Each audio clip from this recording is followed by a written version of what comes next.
Alerte sur les mélanges de perturbateurs endocriniens pendant la grossesse. Les chercheurs de l'INSERM viennent de démontrer qu'une exposition simultanée à des perturbateurs endocriniens chez la femme enceinte augmente le risque d'affecter le futur appareil génital et reproducteur de l'enfant.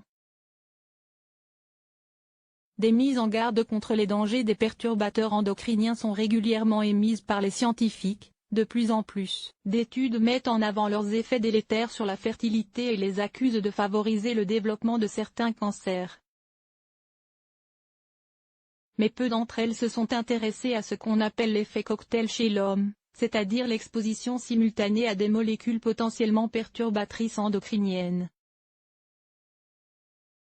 En clair, combien de fois la molécule est plus puissante en mélange que lorsqu'elle est seule et quels effets ont ces mélanges de perturbateurs endocriniens? C'est ce qu'ont voulu savoir des chercheurs de l'INSERM, notamment lorsque l'exposition a lieu durant la grossesse. Leurs résultats ont été publiés en août 2017.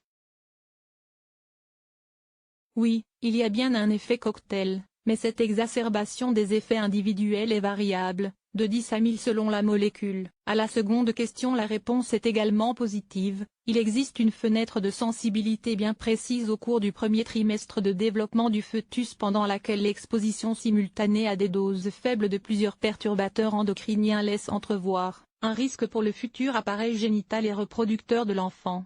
Des conclusions qui nous rappellent combien il est important de mieux informer les femmes enceintes sur ces substances, phtalates, bisphénol A, pesticides, solvants, et sur la manière de s'en protéger. À lire aussi, grossesse, les astuces pour éviter les perturbateurs endocriniens.